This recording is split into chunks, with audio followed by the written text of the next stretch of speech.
Luke chapter 17. You know, if there was anything that could be said to typify Jesus, it was his constant emphasis on getting us into contact with the Father, with heaven, with the kingdom, with goodness.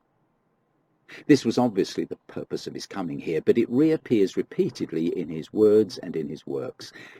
And sadly, our task as fallen human beings has become keeping God and heaven at a distance. Even Christians are happy with just so much of him. But Jesus will have none of it, but he does it in the gentlest of ways.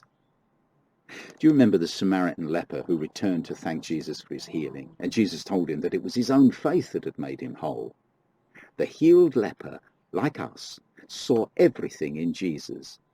But Jesus holds up a mirror to us, showing us that God has placed an infinity in our hearts that corresponds to his infinity. This may not be the best way of putting it. Our words limit what we're able to describe. But one thing is for sure.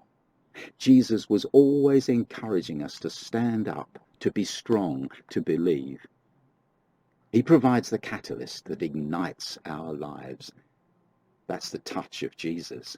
It gives him great satisfaction when he sees us speaking and acting with faith and confidence in him. Remember his joy when the 72 disciples returned and reported that the demons submitted to his name when they used it. And there is pride and joy in Jesus' words. I saw Satan fall like lightning from heaven. Behold, I've given you authority to tread on snakes and scorpions and over all the power of the enemy. Nothing will harm you.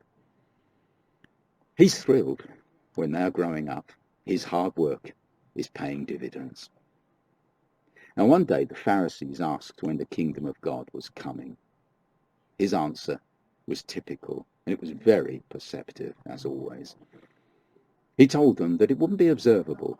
Their analytical Pharisaic minds were wanting to calculate the place and the time. It would sort of give them control over the kingdom if they could predict the time and place. Jesus said, forget it. You won't even be able to say it's over here or over there. And then, and why do I imagine Jesus smiling when he says this? The kingdom of God is, and there's a pause. They hang on his words. Within you, and within you. The kingdom of God is within you. Suddenly the kingdom that they've spent so many hours studying, searching the scriptures and delving into the sayings of the elders to discover as much as they can about, suddenly Jesus puts them in direct contact with that kingdom.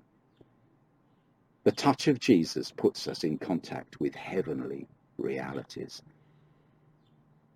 I imagine that when the Pharisee returned home and sat at supper, he said, Jesus said that the kingdom of God is within us.